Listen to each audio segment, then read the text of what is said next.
Olá, tudo bem? Você sabia que a síndrome de Down, que é um caso de trissomia do par 21, pode ser ocasionada também por um fator de translocação entre cromossomos?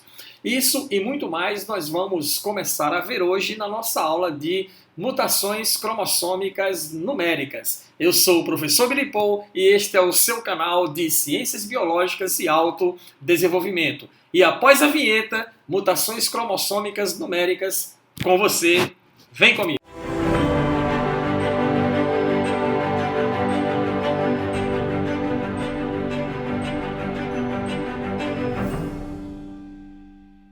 Mutações cromossômicas numéricas. Antes de nós começarmos, gostaria de passar uma informação muito importante para você. E que informação é essa? Os biomaps, que são especialmente desenvolvidos para as nossas videoaulas, tá?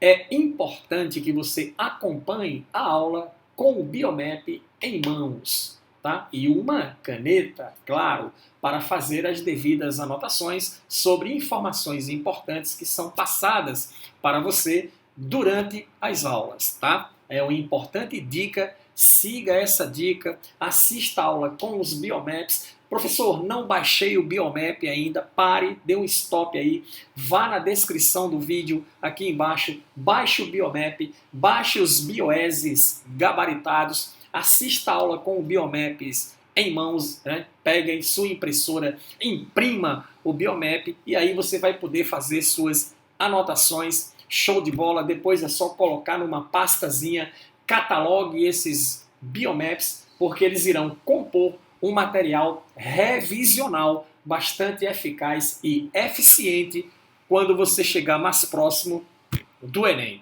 Valeu? Mas vamos conversar sobre alterações cromossômicas. Ora, o que são alterações cromossômicas? São alterações na estrutura ou no número dos cromossomos. Tá? Então você tem danos que são ocasionados diretamente ao cromossomo, de modo estrutural, ou você tem alterações que ocorrem no cariótipo, no número de cromossomos do indivíduo. Ok? Quais são os tipos, então, de mutações cromossômicas? Como já falamos, mutações estruturais que modificam a estrutura do cromossomo e as alterações numéricas que alteram o número de cromossomos no indivíduo. Ora, tipos de alterações numéricas, que é exatamente o que trata essa aula que nós estamos fazendo hoje com você. Primeiro caso são as euploidias. O que são euploidias? A euploidia consiste no acréscimo ou supressão de todo um genoma. Então você tem a supressão ou acréscimo de todo um genoma da espécie. Aí você diz, e o que é o genoma? O genoma é o conjunto total de cromossomos, tá? Que não forma par. Isso aí. Que é encontrado, por exemplo, na espécie humana, nos espermatozoides e nos óvulos, que são células de 23 cromossomos. Corresponde, na verdade, a metade da carga genética de uma célula diploide, no nosso caso 2N46.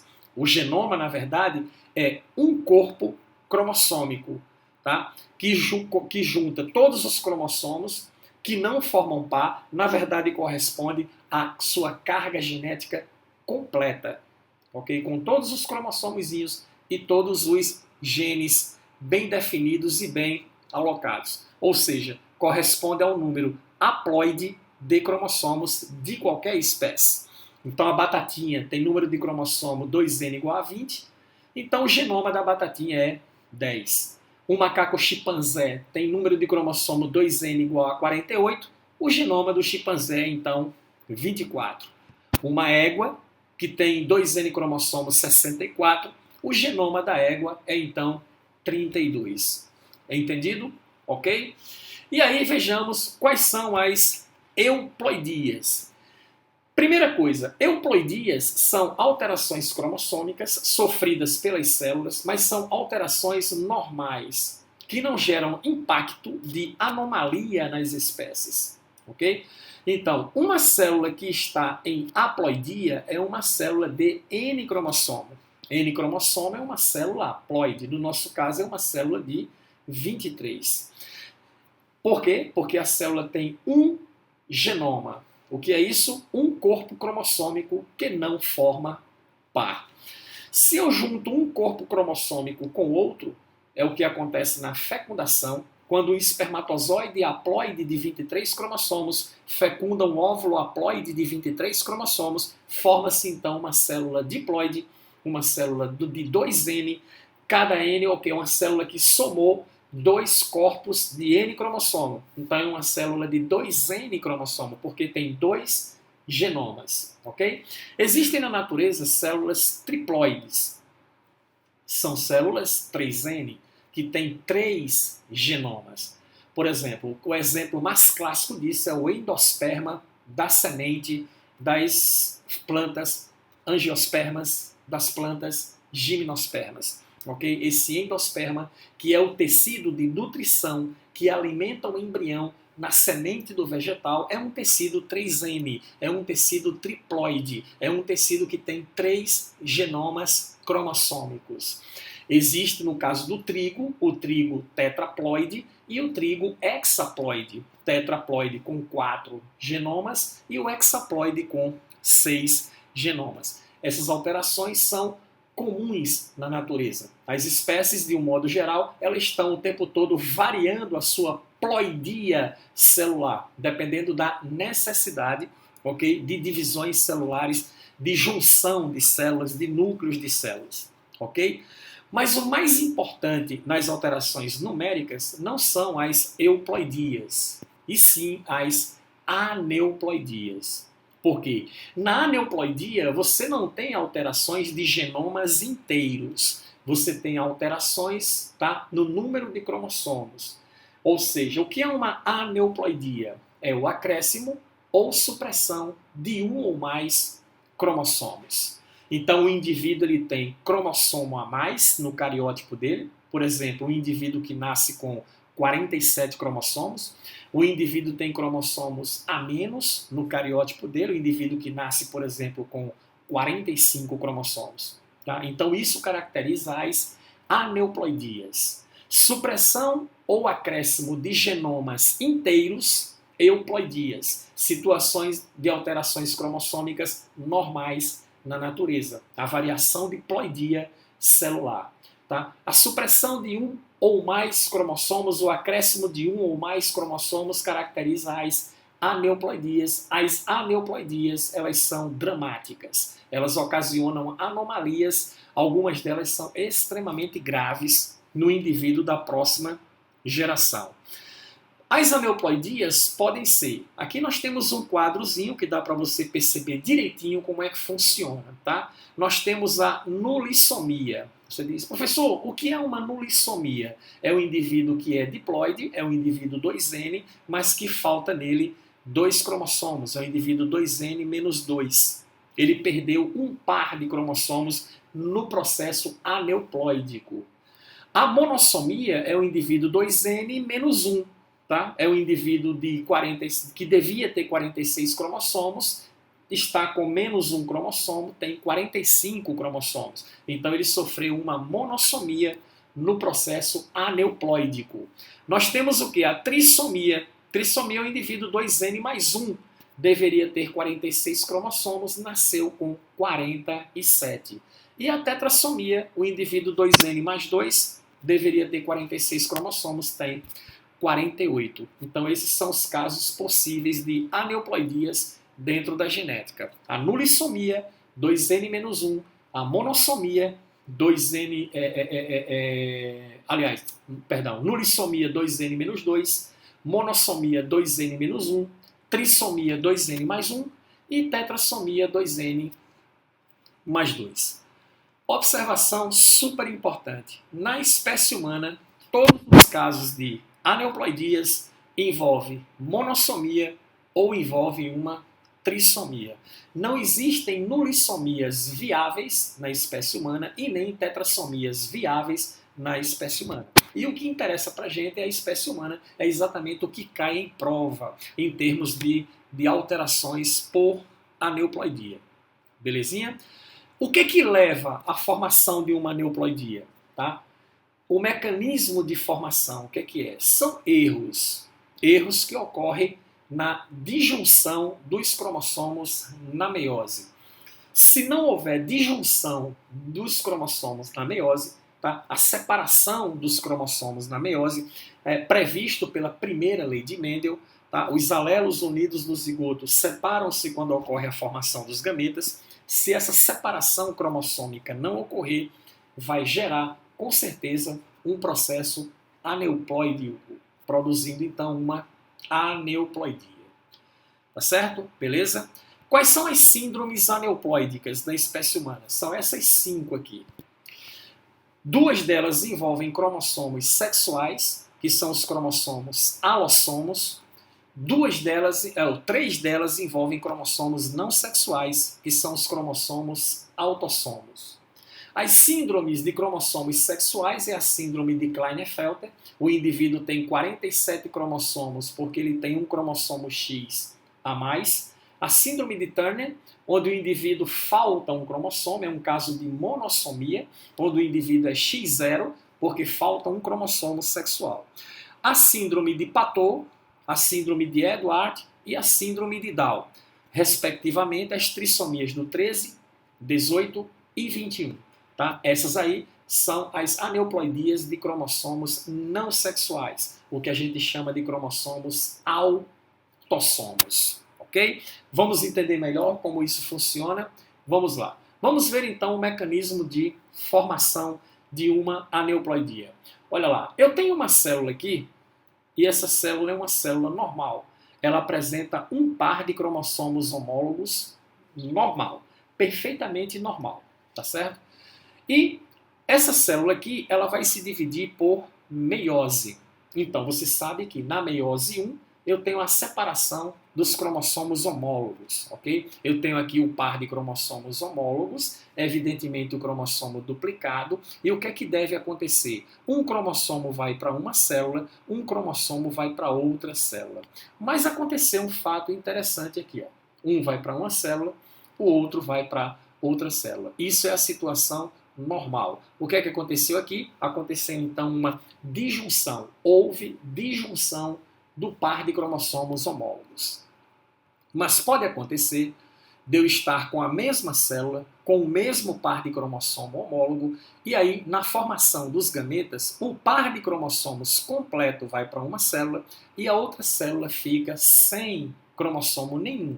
Por quê? Porque não houve disjunção nesse par de cromossomos. Então, é essa situação aí que geram as aneuploidias. Vamos ver um exemplo prático para a gente entender. Olha lá, aneuploidia de alossomos, ou seja, de cromossomos sexuais. Quem são os cromossomos sexuais na espécie humana? São os cromossomos X e Y. Indivíduo XY é indivíduo de sexo masculino e indivíduo XX é indivíduo de sexo feminino. Aqui nós temos o par de cromossomos X e Y. Tá? Y é um cromossomo menor do que o cromossomo X, porque eles não são homólogos na sua totalidade. Tá? Eles têm uma parte onde eles são iguais e uma parte onde eles são diferentes. Uma parte onde eles têm homologia e uma parte onde eles são heterólogos, de constituição genética diferente. Mas aí é outra história para a gente analisar. E aqui eu tenho uma mulher com o seu duplo cromossomo X. Tá?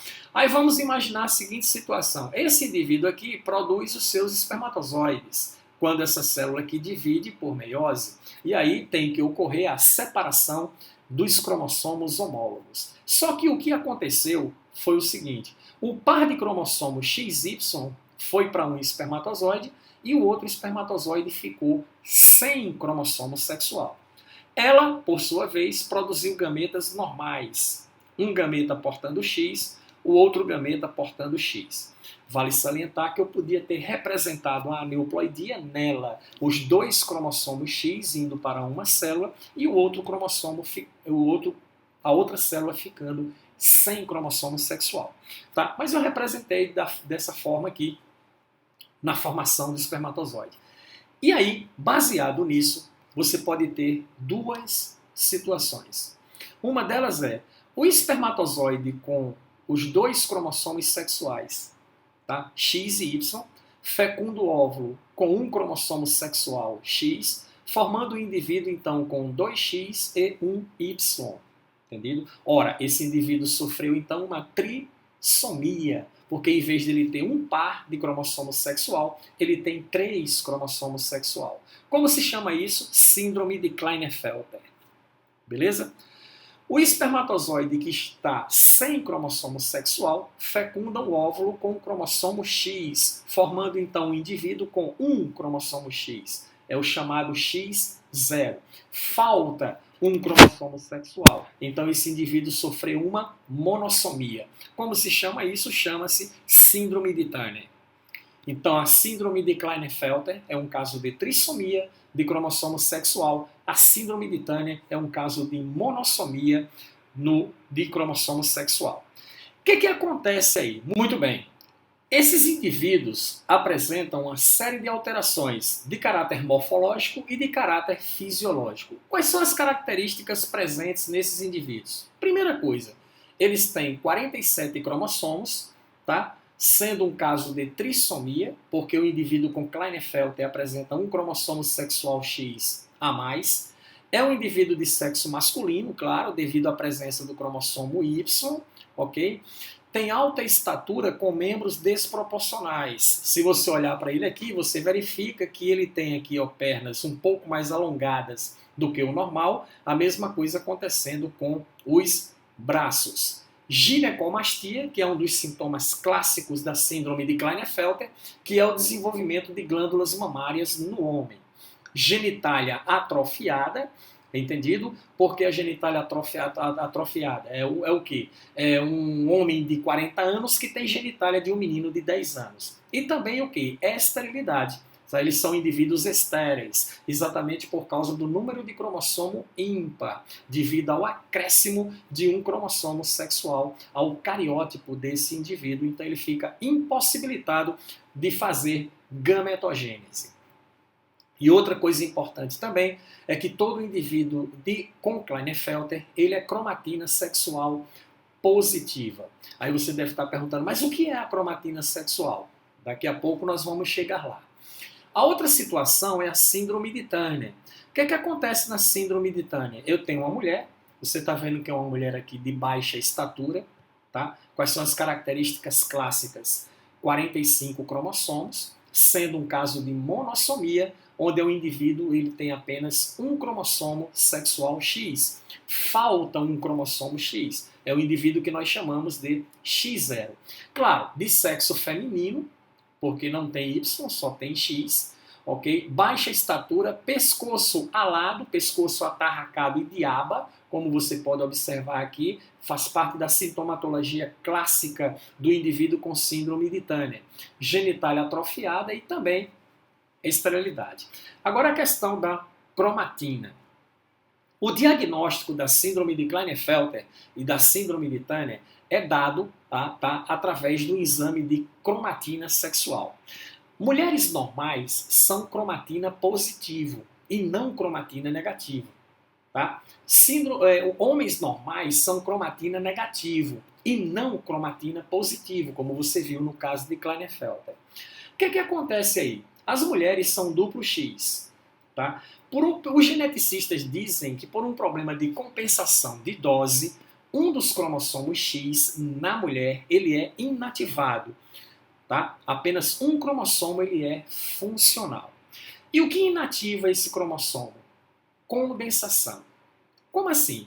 Você sabe que o material genético celular ele se apresenta de duas maneiras. Se a célula estiver em intérfase, a célula não estiver em divisão celular, esse material ele se apresenta na célula desespiralizado, ele se apresenta descondensado, entendido? Na forma de cromatina.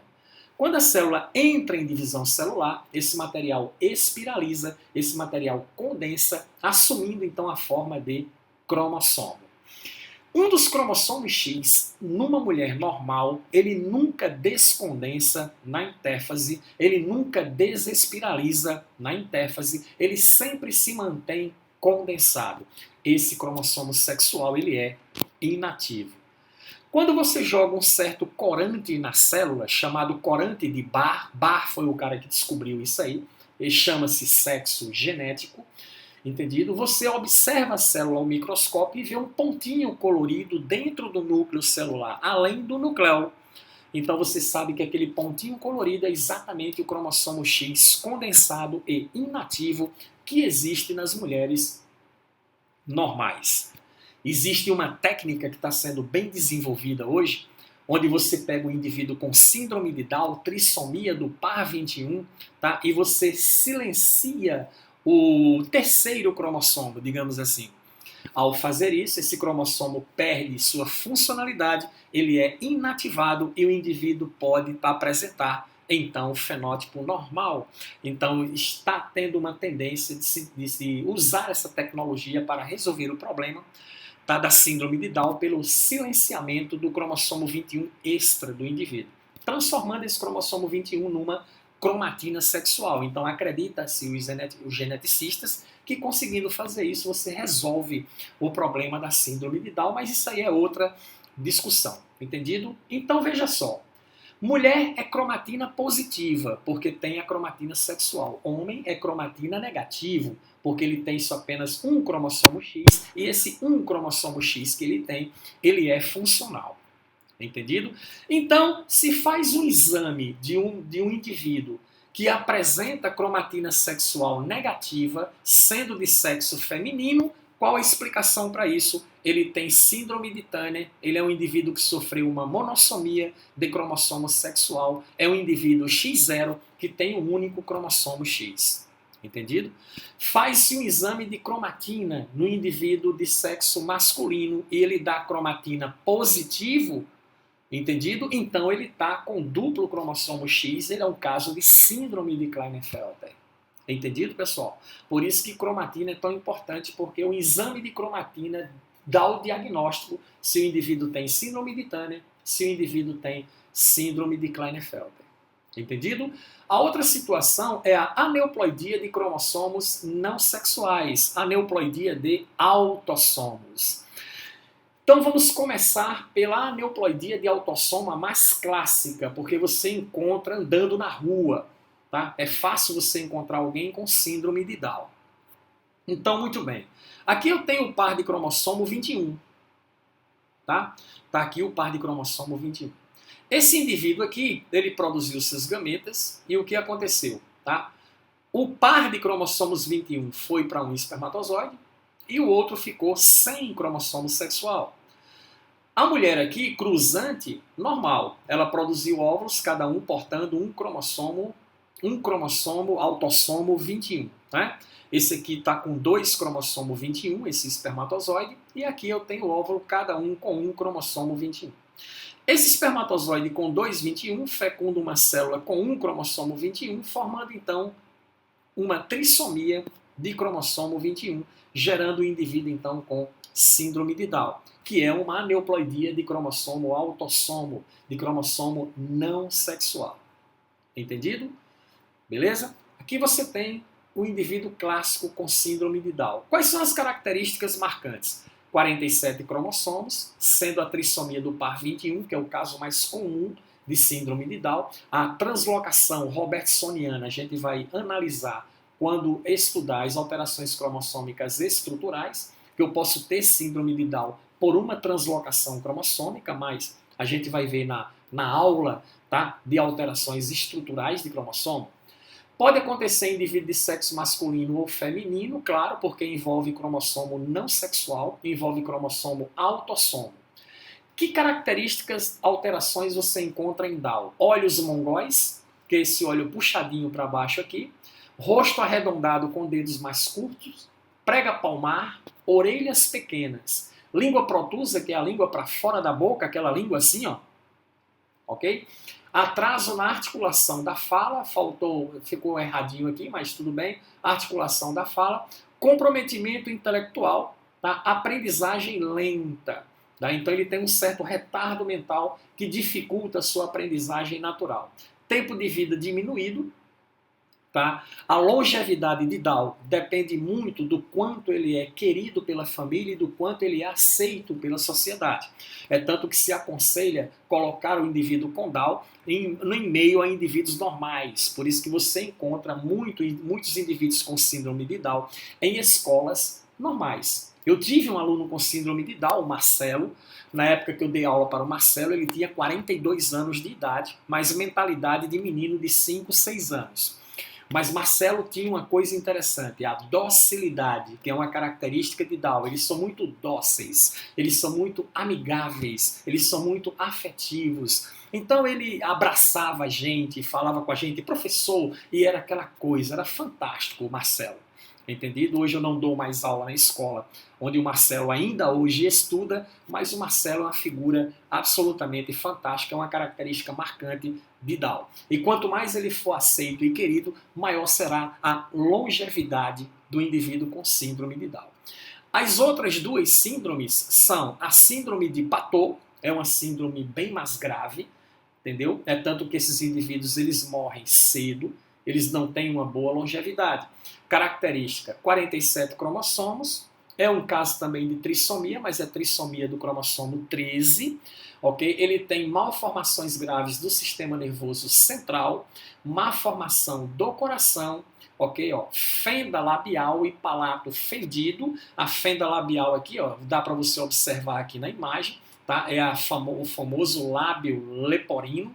Olhos pequenos e afastados, tá? Orelhas baixas, polidactilia, que é o indivíduo que tem mais de 5 dedos nos pés ou nas mãos, perspectiva baixa de vida, cerca de 6 meses, ok? Alguns apresentam um outro sintoma clássico também, que é o chamado olho de cíclope. O indivíduo tem apenas um olho aqui no meio da testa, tá? São as características marcantes da síndrome de Patot.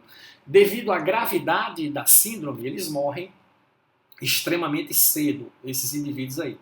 E a outra síndrome, para encerrar, é a síndrome de Edward. Quais são as características? É a trissomia do 18, ok? O indivíduo tem estatura baixa, cabeça pequena, alongada e estreita. Dá para você perceber claramente na imagem aqui, ó. Pescoço curto, entendido? Ó, tá vendo? É bem curto o pescoço. Pés virados para fora, os pés têm uma dobra assim para fora. Tá? Acentuada malformação cardíaca e renal, é o chamado rim de ferradura. Também anomalias no aparelho reprodutor, baixa expectativa de vida, também não chega a 1 ano a síndrome de Edward. Essas são então as alterações, tá, numéricas de cromossomos chamadas de aneuploidias por acréscimo ou supressão de um ou mais cromossomos no cariótipo do indivíduo. Ok? Não esqueça de ir na descrição do vídeo, baixar o seu Bioese, né, gabaritado, com questões importantes para você resolver e se preparar bem para o Enem. Nos encontramos então na próxima aula sobre as alterações estruturais, tá? Que é a segunda aula para encerrar esse nosso estudo sobre alterações cromossômicas. Eu aguardo você. Até lá!